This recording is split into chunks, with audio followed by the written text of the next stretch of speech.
Matius 6 ayat 33. Tetapi carilah dahulu kerajaan Allah dan kebenarannya, maka semuanya itu akan ditambahkan kepadamu.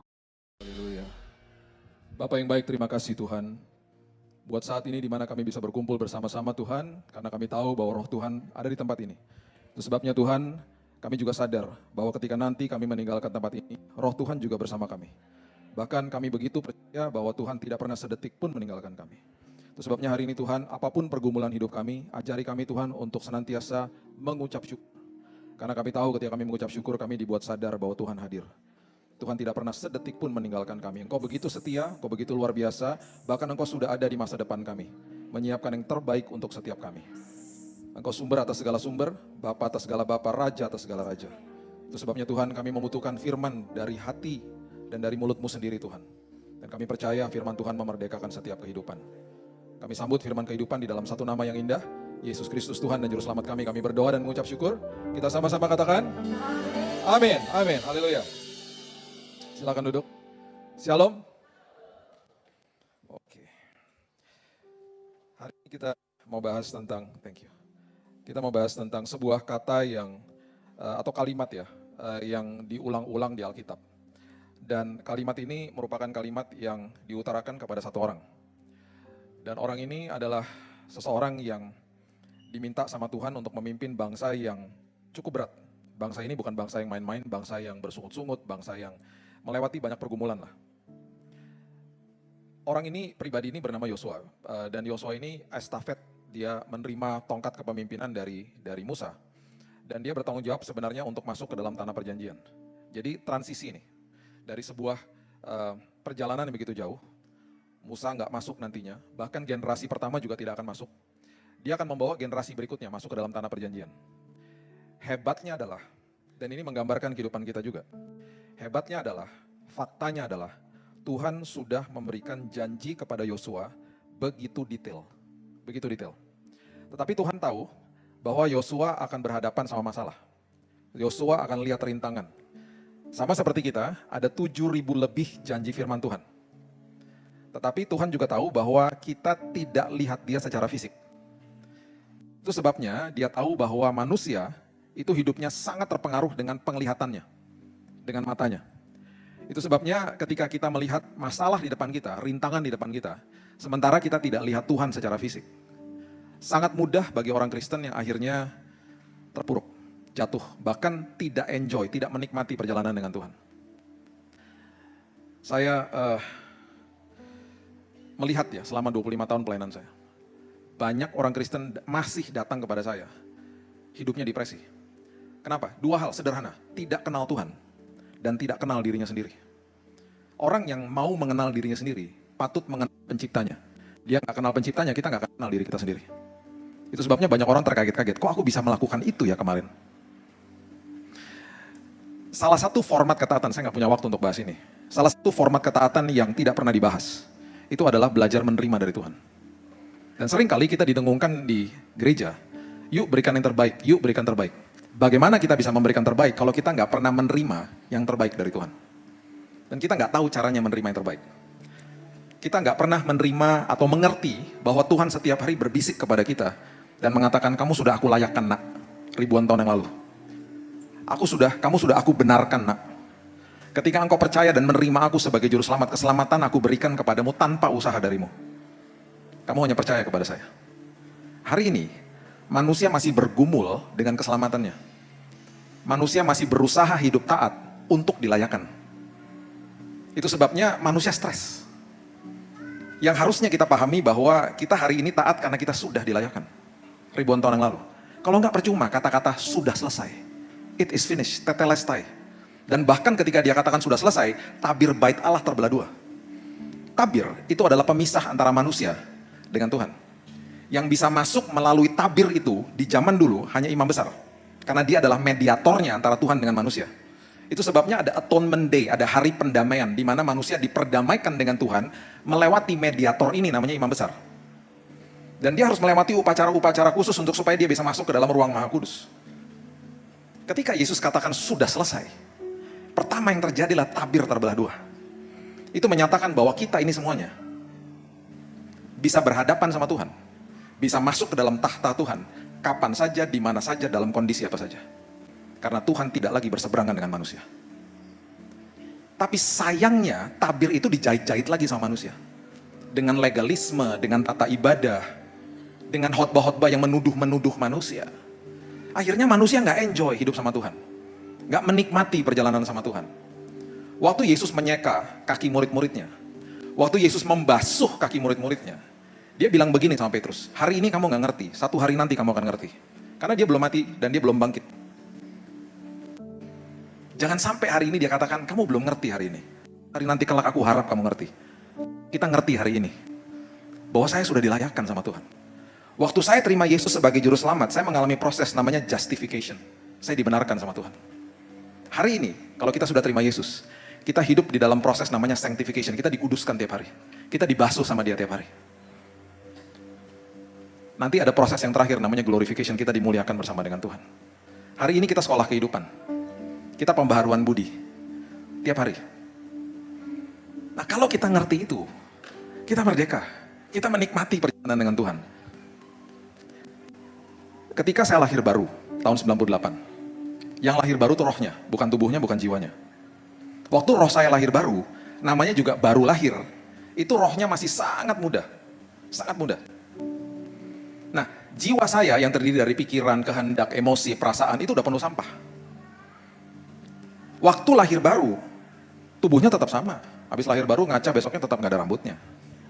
Berharap tumbuh rambut, nggak tumbuh rambut. Rambut saya udah almarhum dipanggil Tuhan. Jiwanya in progress. Jiwanya, perhatikan, catat ini baik-baik. Jiwanya itu harus dikelola sama kita. Kita harus mengambil keputusan di dalam jiwa itu setelah kita terima Yesus. Sebentar saya jelaskan. Di dalam jiwa itu udah penuh sampah, udah ke-download sampah. Lewat mana? Lewat penglihatan dan pendengaran.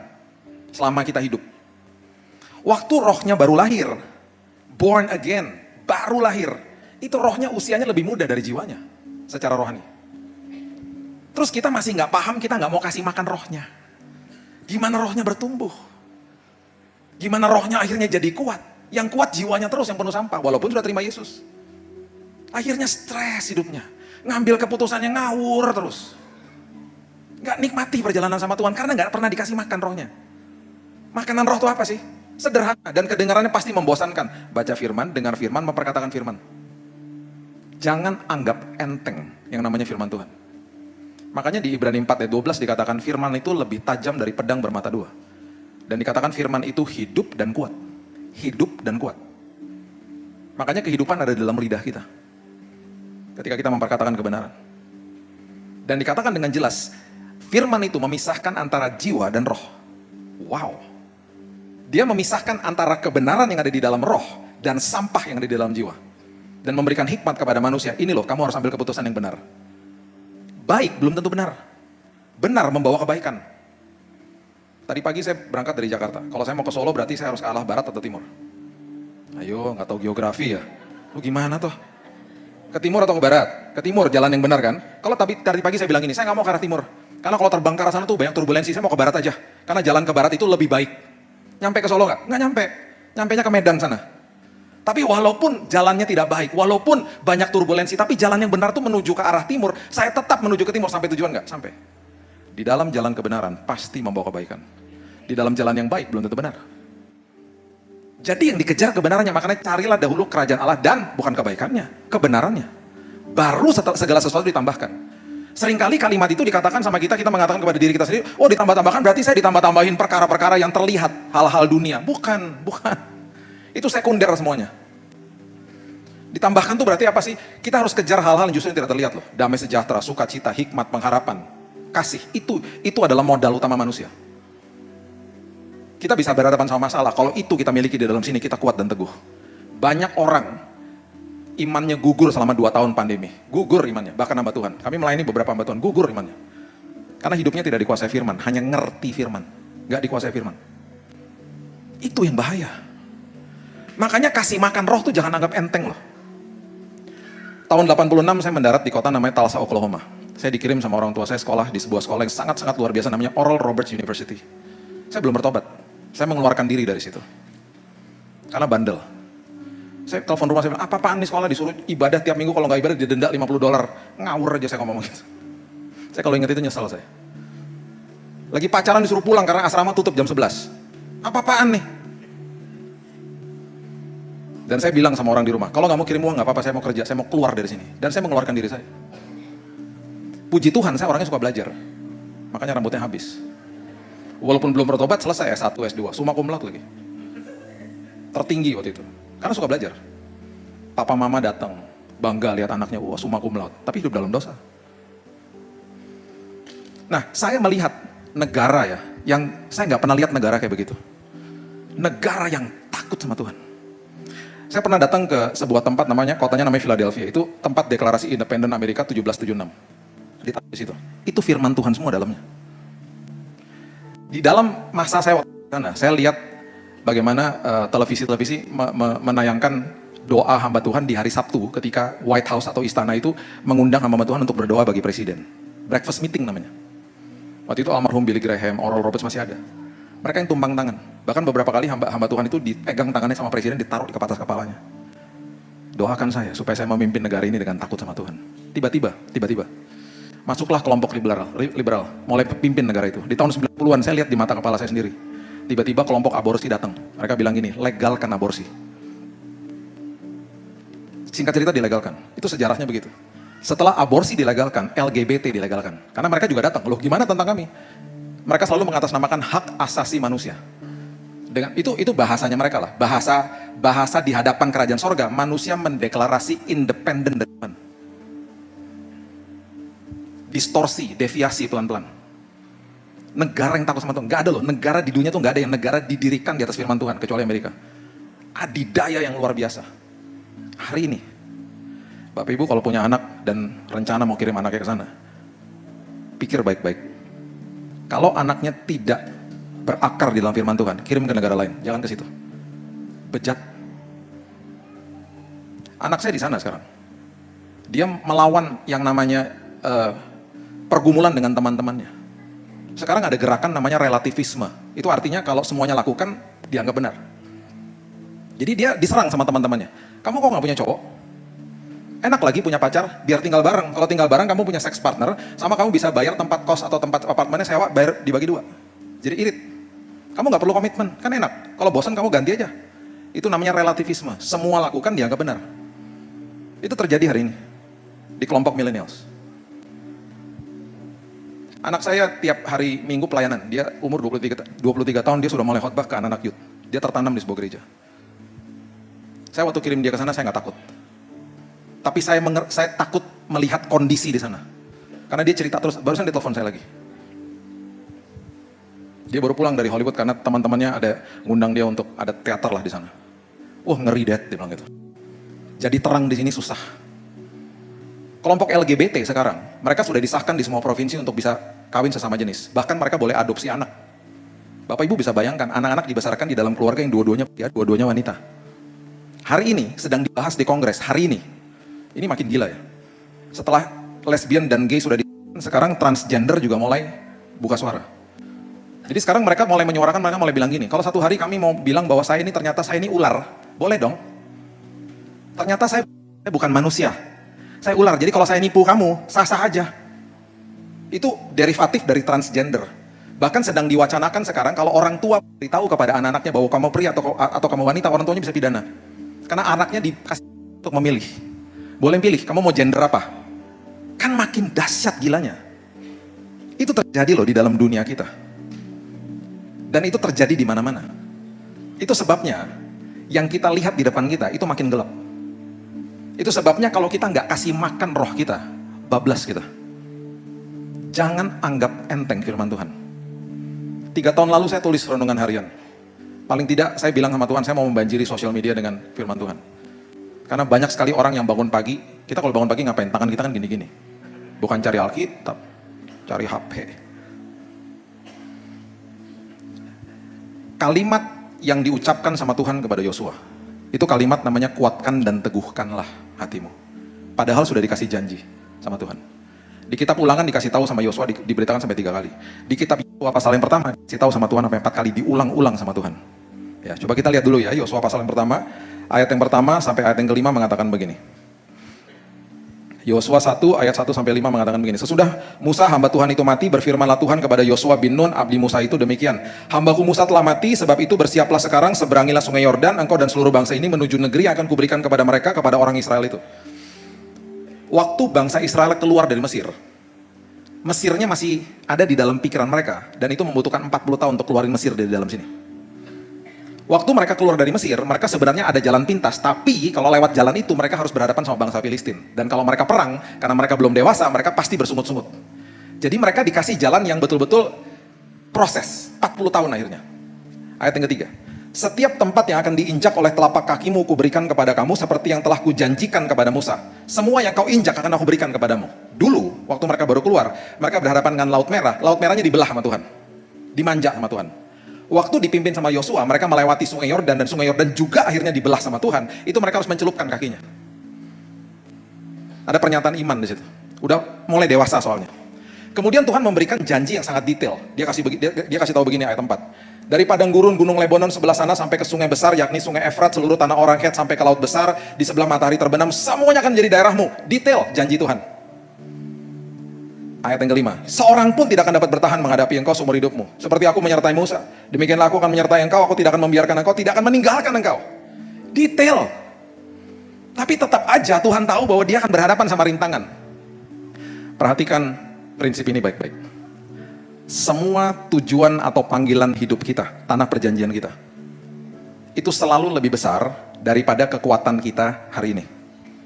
Saya ulang ya, kalau belum ngopi lewat barusan. Semua panggilan hidup kita lebih besar daripada kekuatan kita hari ini.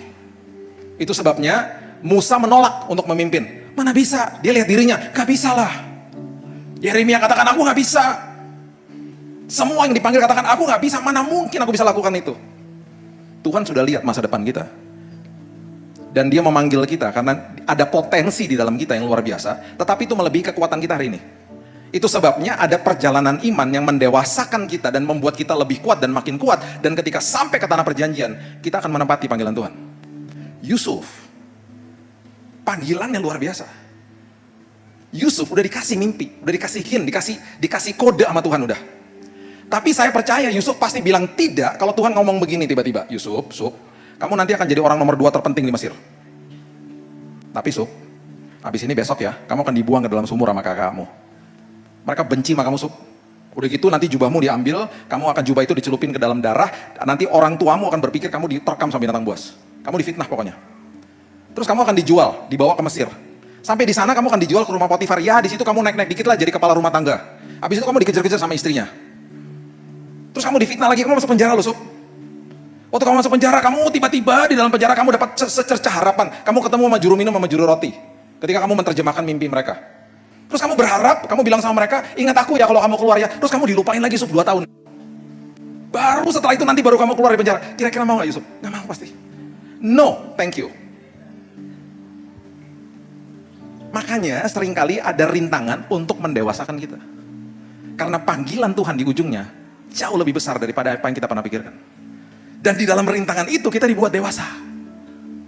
Makanya selama perjalanan hidup, asupan makanannya firman Tuhan, gak ada yang lain. Gak ada yang lain. Karena yang pertama akhirnya Tuhan mulai katakan begini di ayat yang ke-6. Ayat yang ke-6. Kuatkan dan teguhkanlah hatimu, Yosua. Sebab engkau lah yang akan memimpin bangsa ini memiliki negeri yang kujanjikan dengan bersumpah kepada nenek moyang mereka untuk diberikan kepada mereka. Kuatkan dan teguhkan, kamu akan pimpin bangsa ini. Hari ini kita gak pimpin bangsa. Hari ini kita memimpin sebuah pribadi yang paling sulit dikalahkan. Lebih sulit dari bangsa Israel. Yaitu diri kita sendiri. Iblis sudah dikalahkan, diri kita sendiri adalah pribadi yang paling sulit ditaklukkan. Di tahun 67, keluarga saya mendirikan yayasan namanya Immanuel. Di dalamnya ada toko buku Immanuel, ada buku, kalau Bapak Ibu pernah baca buku, di belakangnya ada logo Immanuel, itu keluaran dari kami. Kami juga membantu ratusan hamba Tuhan di daerah, dari tahun 67 sampai sekarang. Papa saya sudah meninggal 13 tahun yang lalu, mama saya umur 80 tahun, dan masih aktif.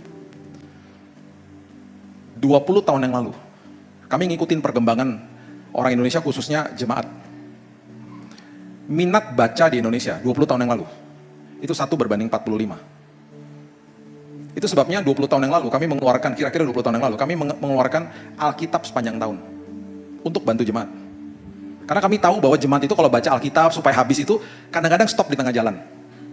Apalagi kalau udah masuk imamat, udah mulai bosan. Aduh nih prosesi pengorbanan semuanya. Udah gitu silsilah semuanya, udah mulai bosan. Akhirnya mandek.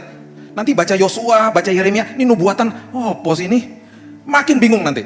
Jadi yang kita buat adalah ketika dibuka hari pertama, itu ada 365 hari, kita masukin perjanjian lama sedikit, perjanjian baru sedikit, ada Amsal, ada Mazmur. Biar bacanya enak. Jadi kalau dibaca 365 hari, selesai satu Alkitab. Bahkan, kita kemas kata-katanya, kita hitung kata-katanya, supaya ketika dibaca dalam satu hari, cuma 20 menit. Saya mau beritahu fakta yang mengerikan. Hari ini, data resmi dari UNESCO, Indonesia, minat bacanya 1 berbanding 1000. Apalagi baca buku rohani, apalagi baca Alkitab. Indonesia menempati peringkat nomor 1. Jangan bangga dulu. Untuk orang-orang yang spend waktunya mereka di depan sosial media per hari 5 jam. Nomor 1 di dunia. Jadi bayangin 5 jam di depan sosmed. Makanya pagi-pagi tuh begini-begini tangannya karena mau lihat postingannya dia 2 hari lalu. Postingan 2 hari lalu yang like cuma 1. Piye toh? Gak penting banget kan? Makanya saya tulis renungan harian 3 tahun yang lalu. Dan berat loh. Karena tiap hari saya harus tulis. Saya bilang gak apa-apa Tuhan, saya mau komit. Apapun yang saya bisa komit, saya mau komit buat jemaat. Itu Alkitab, kita keluarin gak ada yang baca. Ya ada beli tapi gak banyak. Terus kita kumpulin lagi perkataan-perkataan Yesus. Kita ambil dari Alkitab konvensional, yang kalau kita buka di perjanjian baru itu ada cetakan warna merah. Ini yang millennials pasti bingung, gak pernah lihat Alkitab konvensional mungkin ya. Zaman dulu kalau saya khotbah itu, kalau ayo buka Alkitab, bunyinya di seluruh gedung gereja bunyi kresek, kresek, kresek. Sekarang nggak ada. Saya pernah tulis email ke Android loh, bilang itu kalau aplikasi Alkitab pas dibuka gitu bunyi, kasih bunyi dong, kresek, kresek gitu. Biar kada bunyi-bunyi kertas gitu loh. Dulu Alkitab dibuka nggak ada saingannya. Sekarang Alkitab dibuka ada saingannya banyak. Pas buka, mari kita buka Yosua 1 ayat 1. Pas dibuka, ih siapa yang WhatsApp nih? Tuh, saingan kan. Kita lupa, tadi ayat berapa ya? Karena baca WhatsApp dulu. Notifikasinya semua ada notifikasi. HP saya nggak ada notifikasi, nggak ada, matiin semuanya, nggak penting soalnya. Bisa bayangkan ya, bisa bayangkan, itu yang terjadi setiap hari loh. Saya ajarin anak-anak saya, Raina ini 23 tahun, Keaton ini 16 tahun, dari kecil, baca buku, satu buku, misalnya 15 bab deh, baca satu bab itu setengah jam, setengah bulan satu buku kita baca. 1 bulan 2 buku kita baca. Kita diperkaya sama firman Tuhan. Terus kita nggak usah repot-repot minta pewahyuan. Kita nggak usah repot-repot cari-cari tahu buka-buka yang lain. Karena itu udah pewahyuan Tuhan kasih buat penulisnya. Kita tinggal baca, belajar, beres sudah. Banyak resources. Itu nggak digunakan. Baca sosmed 5 jam saya sampai geleng-geleng kepala nih. Yang bener aja. Tapi di sini nggak gitu saya lihat. Ini muka-muka baca Alkitab semua ini. Beda. Muka-muka dewasa. Ingat ya, firman Tuhan itu sangat penting. Dan kalau kita nggak kasih makan roh kita, kita tidak akan bisa menaklukkan diri sendiri. Kita akan gitu-gitu aja hidupnya. Akhirnya firman Tuhan jadi kebodohan bagi kita. Paulus menulis di Korintus, dia katakan begini, kalau kamu nggak ngerti, kebenaran itu jadi kebodohan. Itu tulisan Paulus loh. Kalau kamu nggak ngerti, kebenaran jadi kebodohan.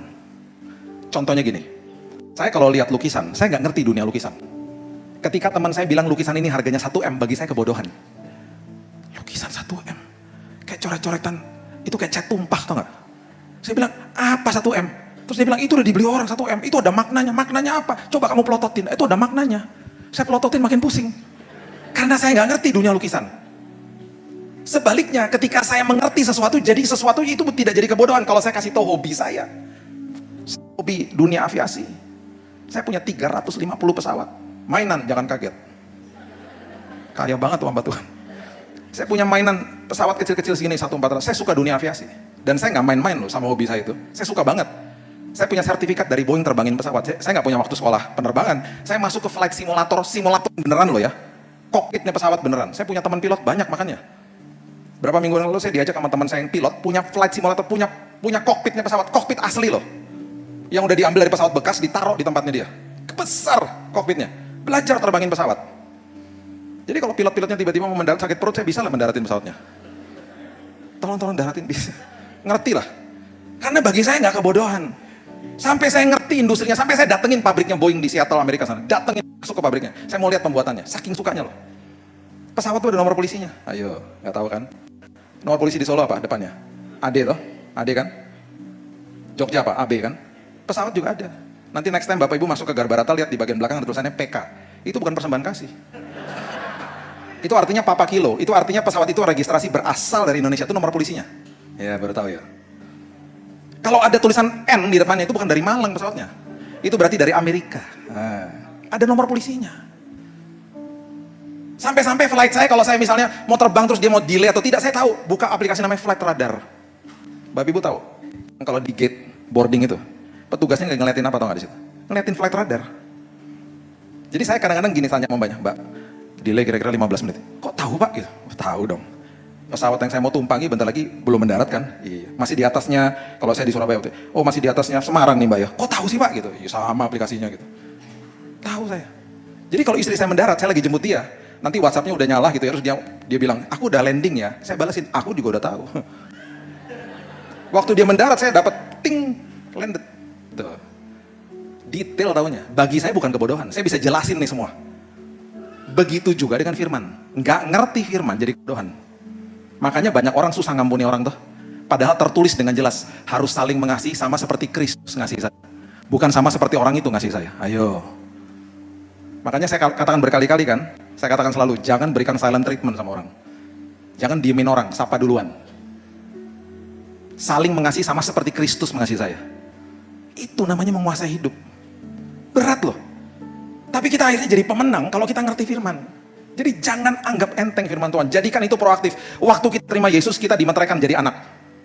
Jadi ahli waris. Jadi orang yang punya hak penuh atas semua janji Tuhan. Proses berikutnya, kita harus mengambil keputusan jadi murid. Itu keputusan kita. Murid itu artinya matetes. Artinya saya mau belajar dan diajar. Gitu loh. Itu murid. Jadi percuma dikasih meterai anak, tapi nggak belajar. Karena murid itu keputusan. Percuma. Jadi anak tapi nggak ngerti benefitnya. Nggak kenal bapaknya. Hormati tata ibadah gereja. Hormati organisasi, sinode, hormati. Hormati agama Kristen. Tapi kejar Yesusnya. Karena Yesus datang nggak pernah bawa agama. Yesus nggak bawa tata ibadah. Hormati tata ibadah. Saya 25 tahun lihat banyak blunder di atas ini. Oh banyak. Dan saya suka kasihan kadang-kadang. Karena ya manusia kan. Banyak salahnya. Satu hari hamba Tuhan yang undang saya bilang ini, Tuhan, terima kasih sudah kirim Pak Billy jauh-jauh ke sini. Berkati Tuhan istri-istri dan anaknya. Maksud saya Tuhan istri dan anak-anaknya. Pas sudah selesai saya bilang, Pak emangnya saya Salomo istrinya banyak. Worship leader naik di depan sini. Wah semangat sebelum lagu pertama. Bapak Ibu, mari kita memuji Tuhan, jangan malu-malu. Terus dia doa. Tuhan kami gak mau malu-malu hari ini Tuhan. Angkat kemaluan kami Tuhan. Saya tuh ngerti maksudnya dia. Cuman kan ngucapnya salah. Kasian loh. Saya ngerti maksudnya dia tuh saya ngerti. Cuman salah ngucap.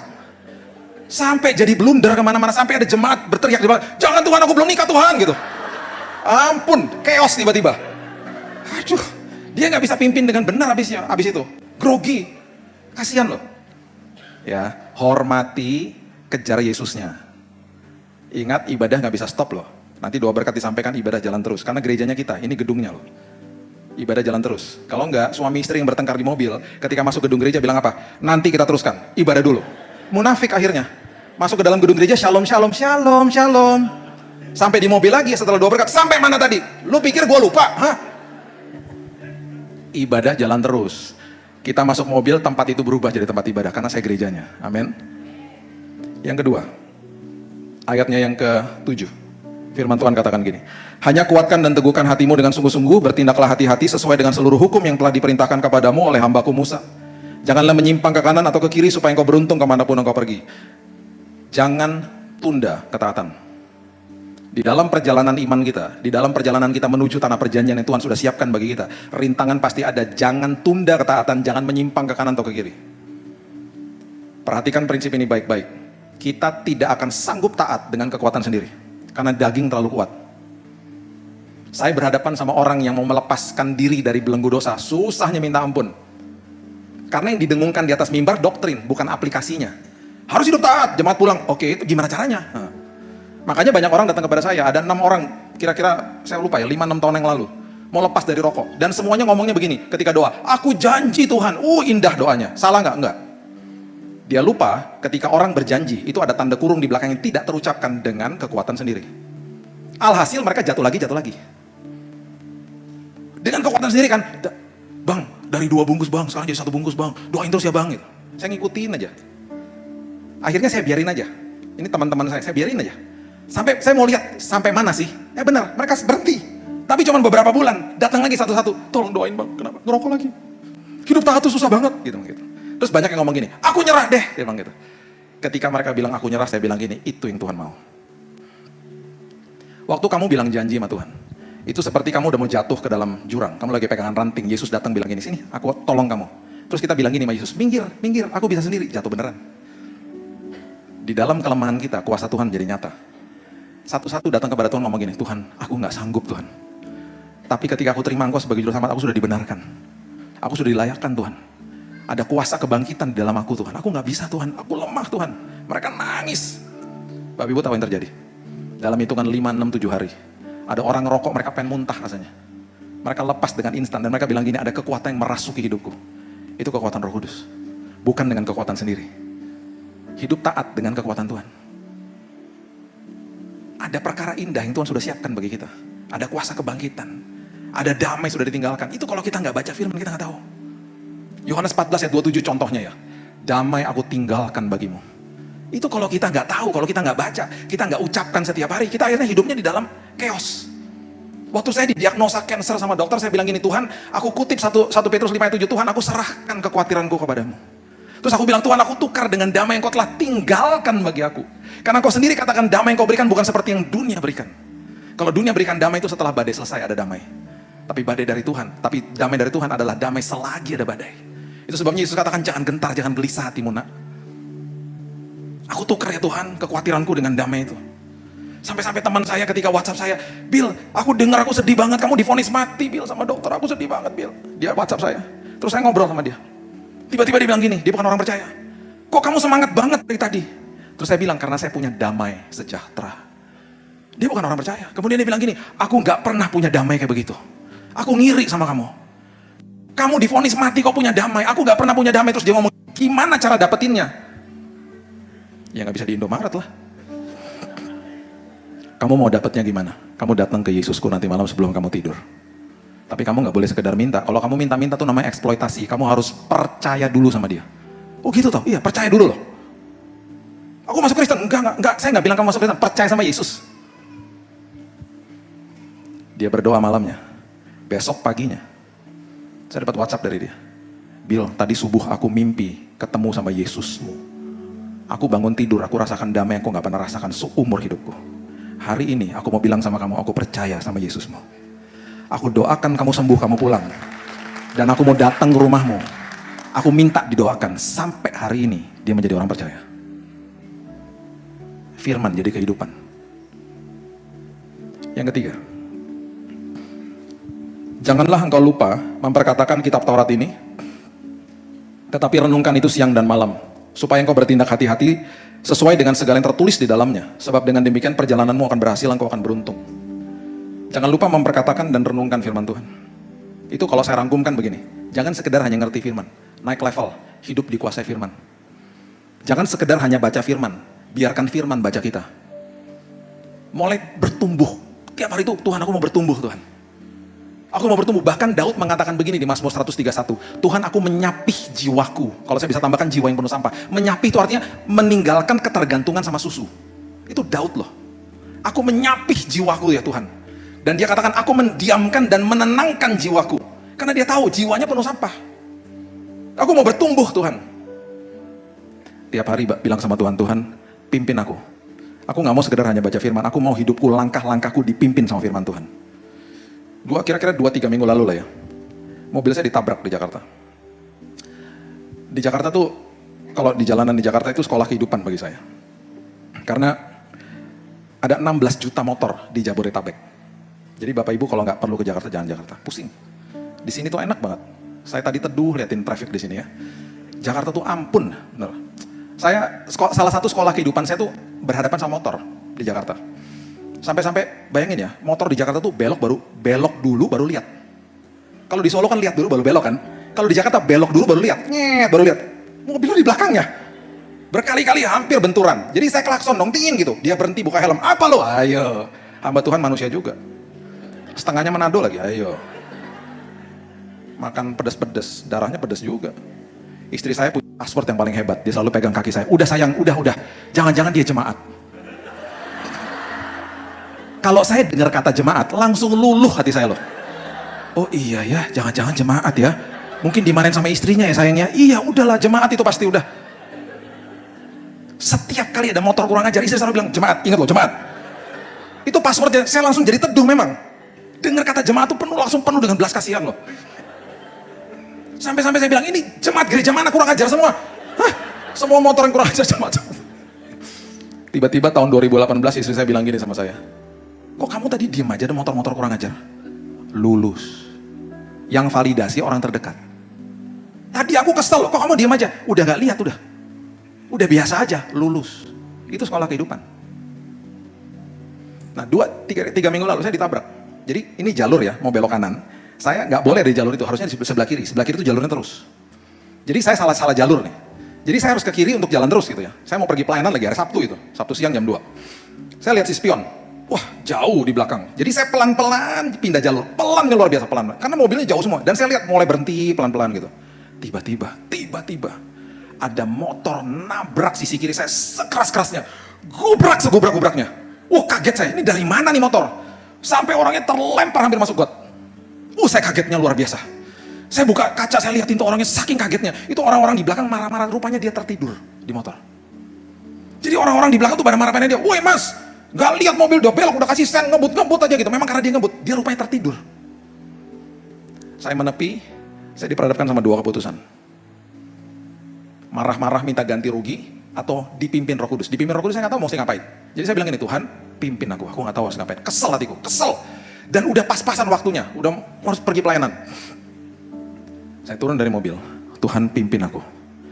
Sampai di pinggir, dia tangannya bengkak, berdarah sedikit sih. Motornya gak apa-apa. Saya berlutut di sebelahnya dia, pinggir jalan. Gak tahu gimana, itu pimpinan Roh Kudus. Saya gandeng dia. Ini yang kata-kata pertama keluar dari mulut saya. Mas, kenapa sih ngebut-ngebut mas?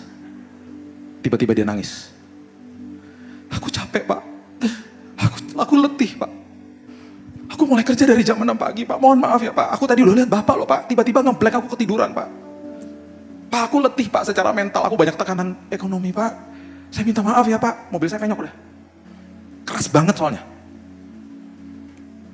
Terus tiba-tiba ada suara ngomong gini, doakan dia Bil, doakan. Bukannya minta obat merah Tuhan, doain. Jadi ya udah saya doain, mas. Kalau saya doain mau. Dia bingung juga ngeliatin saya, doain. Ya, doain. Mau mas? Mau pak. Saya orang Nasrani, saya doain ya mas pakai cara saya. Iya pak, gak apa-apa. Saya gandeng, saya berdoa di pinggir jalan, saya gak peduli. Tuhan, kasih karuniamu melanda hidup. Wah, di pinggir jalan itu. Orang pada ngeliatin, ngapain sih ini orang? Tabrak-tabrakan kok doa-doaan tiba-tiba. Saya gak peduli, saya berdoa, saya rasakan hadirat Tuhan, tiba-tiba dia cekukukan nangis. Lagi tengah-tengah doa, tiba-tiba ada suara lagi, Bil kasih uang. Yang bener aja kasih uang. Mobil aku penyok kok kasih uang, gimana sih Tuhan? Kasih uang Bil. Tuhan mengasihi dia. Tuhan lagi mempertemukan dia dengan saya hari itu. Supaya dia dibantu, supaya saya didewasakan. Selesai doa saya ambil uang. Kesal hati saya. Pas ambil uangnya sempat nanya lagi, bener nih Tuhan? Saya kasih uang, dia gak mau terima. Jangan pak, saya yang salah kok pak, saya yang salah, jangan. Udah mas terima aja, ini dari Tuhan, berkat Tuhan. Kalau mas gak mau terima, kasih buat keluarga aja. Terus saya bilang gini, mas, hari ini Tuhan sangat sayang sama mas. Itu sebabnya kita dipertemukan. Itu sebabnya saya bisa berdoa buat mas. Itu sebabnya saya bisa kasih buat mas. Tapi ya, jangan kayak gini lagi ketemunya mas. Next time kalau ketemu jangan tabrakan gini. Di kesempatan yang lebih indah dikit, kenapa mas? Iya pak, mohon maaf ya pak. Sebelum saya tinggalin dia, oh gak rugi. Mas, nama saya Billy Lantang mas. Cat mas. Buka YouTube saya mas. Dengerin khotbah mas. Bapak pendeta toh? Ya apalah itu terserahlah. Yang penting dengerin khotbah. nanti Mas dapat jawaban. Nanti Mas bisa damai hatinya. Oh baik Pak, baik Pak, baik Pak. Saya pergi sukacita. Firman Tuhan katakan kalau engkau berbuat baik dan orang itu nggak bisa balas, hatimu dibuat berbahagia. Saya bahagia itu. Bahagia saya. Saya pulang ke rumah, kasih tahu istri saya. Itu mobil tabrakan penyok. Mobil penyok kok kamu senyum-senyum aja? Saya bilang gini, itu barang fana. Pakai asuransi beres sudah. Yang tadi saya ketemu itu jiwa berharga di mata Tuhan. Jadi saya berdoa satu hari nanti ketemu sama Mas itu di sorga. Pak, ingat saya apa? Kurir yang tabrak Bapak dulu. Oh, saya menantikan nanti momen itu di sorga. Hidup dikuasai firman. Ujian bisa datang kapan aja loh. Kalau hidupnya nggak dikuasai firman, bahaya. Ngambil keputusannya salah. Ya. Yang terakhir, coba lihat ayat yang ke-9. Firman Tuhan katakan begini. Bukankah telah kuperintahkan kepadamu, kuatkan dan teguhkan hatimu, keluar lagi kalimat ini. Jangan kecut dan tawar hati sebab Tuhan Allahmu menyertai engkau kemanapun engkau pergi. Jangan kecut dan tawar hati. Jangan bawa kepahitan dari masa lalu. Masuk ke dalam tanah perjanjianmu, jangan bawa kepahitan. Sakit hati normal, kepahitan nggak boleh. Sakit hati itu normal, kita kadang-kadang nggak bisa kontrol. Sakit hatiku. Jangan bawa kepahitan, itu seperti bagasi ekstra. Makanya kalau ke airport bawa bagasi ekstra di-charge kan. Karena bensinnya sudah sekian, kita bawa ekstra, disuruh bayar kita. Dan yang repot adalah orang-orang yang traveling sama kita. Nanti gue dorongin koper kita juga, karena barang kita kebanyakan. Di dalam kehidupan kita, kalau bawa bagasi dari masa lalu, akhirnya kita jadi cepat marah, tersinggung, cepat sensitif, asumsi, yang kena orang-orang terdekat. Itu ekstra bagasi dari masa lalu. Saya mau tinggalkan Bapak Ibu dengan prinsip ini. Ingat, kita ini anak. Ya, kita anak, itu sebabnya kita harus jadi murid. Belajar, ada rintangan karena kita ngerti firman Tuhan. Kita menghadapinya dengan iman, dengan benar. Ya. Saya tutup sama ini ya. Bapak Ibu sudah tahu kesaksian saya pastinya. Tapi banyak sekali backstory-nya. Saya waktu sebelum sakit, asuransi saya ditutup sama istri saya. Istri saya ini, saya menikah sama orang yang logika tinggi. Ini Ibu Marji kenal sama istri saya. Logika tinggi. Orangnya gercep, orangnya gerak cepat dan pokoknya logika tinggi lah. Belum ketemu yang namanya dimensi iman. Bagi dia semuanya bisa dilakukan dengan kekuatan sendiri. Asuransi saya ditutup sama dia. Karena dibilang ini udah gak relevan. Begitu yakinnya dia buka asuransi yang baru. Harusnya yang lama dibiarin aja. Untuk tetap cover. Karena yang baru ada masa tunggu 90 hari. Dia yakin, oh Billy gak mungkin sakit. Hidup sehat kok. Tiba-tiba saya didiagnosa kanker. Di hari ke-76. Masa tunggu 90 hari. Berarti asuransi tidak cover saya. Sampai-sampai waktu dia doa dia bilang gini, Tuhan, kalaupun dia harus sakit, kenapa gak 14 hari lagi Tuhan? Ya doanya jangan gitu. Kalau bisa ya jangan sakit malahan. Kalau sakit 14 hari lagi. Singkat cerita, ya saya dokter di Jakarta mau liburan, itu akhir tahun saya dilarikan ke Singapura. Sampai di Singapura nggak punya asuransi ya. Saya tanya sama dokternya, dok, kalau berobat di sini, saya nggak berani tanya biayanya. DP-nya berapa? Dia ngasih tahu DP-nya aja saya begini, hah? DP-nya aja segitu. Ingat, kita anak, ahli waris, dan orang yang punya hak penuh atas setiap janji Tuhan. Roma 8 ayat 17. Okay? Kalau kita diberikan cap itu dan kita tidak jadi murid, kita nggak mau belajar firman, kita akhirnya nggak ngerti dimensi iman. Jadi setelah saya dengar itu, saya bilang gini sama istri saya, kita minta sama Tuhan, jangan posting apa-apa. Saya paling anti yang namanya posting. Jadi nanti bulan September, yayasan kami setiap tahun memang adakan seminar hamba Tuhan. Tahun ini diadakan di Batu Malang. Saya selalu bilang, saya keras kalau seminar hamba Tuhan. Karena saya nggak suka hamba Tuhan kalau sakit, posting mukanya diserem-seremin lagi. Kata-kata pertama itu selalu penuh empati. Tolong doakan saya sedang sakit. Wow, jemaat kasihan gitu. Kalimat keduanya nggak enak. Jika Anda digerakkan Tuhan. Iya. Inilah BCA Mandiri. Ingat ya, perhatikan prinsip ini baik-baik. Manusia, pekerjaan, usaha kita, itu pipa yang Tuhan pakai untuk memberkati kita secara finansial. Sumbernya bukan itu, sumbernya Tuhan. Jangan kejar pipanya. Jangan kejar manusia, jangan kejar cara dunia. Itu sebabnya saya sangat strict, saya bilang jangan posting loh sayang. Aku nggak mau kesannya kasih kode, nggak mau, jangan posting. Makanya saya cuma kasih tahu keluarga dan sahabat saya, that's it di awal. Waktu saya dikasih waktu sama dokter, Pak 5 hari loh Pak, udah harus di kemo, kondisi Bapak udah ngedrop, darah saya udah makin habis. Saya waktu berdoa saya bilang gini, saya panggil dia Dedi. Dad, Dedi denger ya tadi berapa ya Dad DP-nya? Kalau ada DP itu aku ke Singapura Dad. Dalam hitungan 3 hari. DP itu ada di rekening saya, jumlahnya persis sama. Dan orang yang kasih nggak tahu. Saya bilang sama istri saya, tuh Tuhan udah kasih DP-nya. Yuk kita berangkat ke Singapura balik. Dia logika tinggi kan? Itu kan cuma DP, sisanya gimana? Terus saya ingetin lagi, loh kita minta DP bukan sisa sama Tuhan. Tuhan udah kasih DP-nya, ini berarti Tuhan sudah memulai. Kalau Tuhan mulai, Tuhan akan akhiri dengan indah. Itulah perjalanan iman, ngeri-ngeri sedap, sedap-sedap ngeri. Saya berangkat ke sana, kondisi saya sudah makin drop, darah saya sudah habis, saya duduk kursi roda. Saya ambil kamar paling murah dong, karena maunya paling murah, karena gak ada asuransi. Ambil paling murah, kamarnya berempat. Di jam pertama saya muntah-muntah karena bawa makanan. Semua pasien kan punya makanan masing-masing.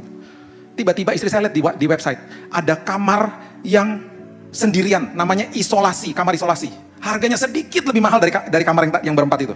Saya minta dong, dok ini kamar ini aja dok, murah, sendirian lagi. Memang gak ada jendelanya, kamar isolasi, bukan VIP. Dokter bilang, udah penuh pak, itu populer banget karena murah. Saya bilang sama istri saya, tenang aja, Tuhan selalu bekerja, mendatangkan kebaikan bagi kita. Mengucap syukur aja, kita gak bisa lihat. Tiba-tiba, hitungan 5 jam, suster masuk. Pak, pihak rumah sakit sama dokter sudah setuju, Bapak dikasih kamar nomor 3 di ujung, itu kamar suite room Pak. Apaan tuh suite room? VIP, VVIP suite, presidential suite Pak kalau di hotel. Saya nggak mau, kan saya nggak minta itu, suster nggak ngerti, saya cuma minta isolasi, kamar isolasi kok, itu mahal banget, saya nggak mau. Tunggu Pak, Bapak yang nggak ngerti, tunggu dulu, saya belum selesai. Bapak dikasih kamar suite room, kamar tertinggi loh itu. Saya baru tahu setelah saya selesai dari rumah sakit itu dipakai sama raja-raja dari Timur Tengah. Kalau berobat tuh di situ. Dia bilang, Pak, Bapak dikasih kamar itu, bayarnya kamar isolasi. Oh ya maulah kalau gitu. Ya maulah. Kenapa saya dikasih kamar itu? Karena saya anak raja. Anak raja yang ngerti bapaknya seperti apa. Jadi ngucap syukur aja, jangan bersungut-sungut. Waktu saya dapat berita itu, istri saya lagi beli makanan di bawah, nggak naik-naik. Ingat ya, saya masuk rumah sakit udah di kursi roda loh. Tiba-tiba, itu yang namanya hormon adrenalin. Kan seneng ya dapat kamar suite room. Saya beberes, saya tarik koper saya. Suster panik dong. Kursi roda, saya bilang minggir, mana kamar nomor 3? Kenapa saya buru-buru? Supaya rumah sakit nggak ganti pikiran. Rugi loh. Waktu saya buka kamar nomor 3, karpet semuanya. Saya buka toilet, karpet. Saya bilang, Tuhan tidur di toilet pun nggak apa-apa Tuhan. Saking bagusnya toiletnya. Rupanya Tuhan sudah siapkan semuanya. Tuhan mau kirim 80 orang ke rumah sakit. Sepertiganya saya nggak kenal. Orang-orang dari gereja lokal. Karena beritanya nyebar-nyebar, datang doain. Singkat cerita, saya divonis mati dalam hitungan 1 bulan. Bapak Ibu sudah tahu kesaksian saya, dokter nggak bisa temukan kansernya hilang dalam 1 bulan. Setelah 2,5 bulan, itu DP yang tadi saya bilang, itu 3 hari udah habis. Bapak Ibu bisa bayangkan biayanya berapa. Jadi waktu hari terakhir kami udah dinyatakan boleh pulang ke Indonesia, istri saya besoknya mau cek tagihannya berapa, kita per jam sampai 2 kali. Saking deg-degan. Dan waktu besok dia ke bawah, dia mau cek tagihan, itu deg-degannya luar biasa. Terus dia nggak naik-naik lagi. Aduh, ini pasti besar tagihannya. Memang besar. Tiba-tiba dia buka pintu. Setelah sekian lama dia masuk pintu. Buka pintunya sambil begini. Sinetron banget ya sih, saya juga gini. Berapa tagihannya? Dia nggak bisa ngomong. Pakai logika kan. Dia bisa dia yang terduduk di samping saya. Sambil bengong dia ngomong gini. Katanya rumah sakit udah lunas. Gimana caranya? Saya tanya, gimana caranya lunas? Itu orang-orang yang datang ke kamar itu yang 80 orang. Mereka nabur. Katanya rumah sakit lunas, bahkan kelebihan bayar. Saya pulang ke Indonesia, bukan sekedar disembuhkan Tuhan, bawa uang kelebihan. Sampai-sampai kita bisa telepon teman-teman yang sedang sakit, kita tabur uangnya. Itu Tuhan. Karena kita melekat kepada sumbernya. Makanya jangan kejar pipa, kejar sumbernya. Udah tertekan Pak, sudah terpojok. Tuhan suka kita dalam kondisi begitu. Karena ketika Tuhan tolong, kita akan katakan itu karena Tuhan, bukan kuasa saya. Detik terakhir, saya udah mau beli tiket untuk pulang. Paling atas Traveloka, 600.000 tiket. Saya udah mau klik, telepon berdering. Istri saya angkat telepon. Ci, kapan balik? Besok. Udah beli tiket? Belum? Jangan. Kenapa? Aku kan frequent flyernya Singapore Airlines. Aku tiap tahun keliling punya temannya dia. Aku punya tiket gratis banyak banget. Jatah tiket gratis. Minta namamu. Sama namanya Billy, nama lengkap. Dalam setengah jam, ada email masuk, kita dikasih bisnis kelas pulang. Saya waktu pulang, saya bilang gini, Tuhan, hal kecil, hal besar Tuhan perhatikan. Ada suara Roh Kudus, karena kamu anak raja. Kamu anak raja. Waktu saya pulang, waktu orang bilang begini, Bill, kamu dapat mujizat kesembuhan. Bukan. Mujizatnya adalah saya, istri saya, dan kedua anak saya diubahkan Tuhan. Kesembuhannya bonus. Kesembuhan Tuhan tinggal balikin tangan. Tetapi yang namanya perubahan karakter, itu memerlukan respon dari kita. Jadi ketika berhadapan sama rintangan, firman Tuhan hari ini, kuatkan dan teguhkan hatimu. Pastikan kita yang berubah. Pastikan kita menguasai diri kita. Isi hidup kita dengan firman Tuhan. Dan ketika kita sampai di tanah perjanjian, kemuliaan hanya untuk Tuhan. Karena kita anak raja. Berikan tepuk tangan kita untuk Tuhan kita. Bapak, terima kasih buat malam yang indah ini. Aku berdoa, firman Tuhan bukan sekedar kami dengar saja, bukan sekedar kami mengerti saja, tapi firman Tuhan betul-betul menguasai kehidupan kami. Engkau sendiri mengatakan Tuhan bahwa firman itu hidup dan kuat. Walaupun kami tidak lihat Engkau secara fisik, tapi kami lihat Engkau di dalam pekerjaanmu dalam hidup kami. Engkau hidup Tuhan. Dan Bapaknya aku adalah Bapak daripada semua jemaat di tempat ini. Kami punya Bapak yang sama. Itu sebabnya Bapak yang menyembuhkan aku, menyembuhkan siapapun yang sakit pada hari ini. Itu sebabnya Tuhan, aku berdoa, kalau ada jemaatmu yang hari ini mungkin sedang mendoakan sana keluarga yang mungkin terbaring sakit, atau mungkin mereka sedang sakit, kesembuhan sudah kami terima dalam nama Yesus. Karena Engkau sendiri Tuhan, bilur-Mu yang tercurah bagi kami Tuhan, itu tercurah sebelum salib. Engkau sengaja Tuhan mencurahkan itu semuanya untuk supaya kami sehat. Tubuh-Mu yang tercabik-cabik menyediakan kesembuhan bagi kami. Itu sebabnya hari ini Tuhan, ketika kami melekat kepada sumber atas segala sumber, kesembuhan melanda tempat ini Tuhan. Bukan sekedar kesembuhan fisik saja, tetapi jiwa dan roh kami sehat dan kuat. Kami percaya Tuhan, hidup kami berkemenangan, dan ketika kami berhadapan dengan rintangan apapun di depan kami menjadi pribadi yang menang. Kuat dan teguh, kuat dan teguh. Terima kasih Tuhan. Hanya di dalam nama Tuhan Yesus aku sudah berdoa dan mengucap syukur. Kita sama-sama katakan amin. God bless you.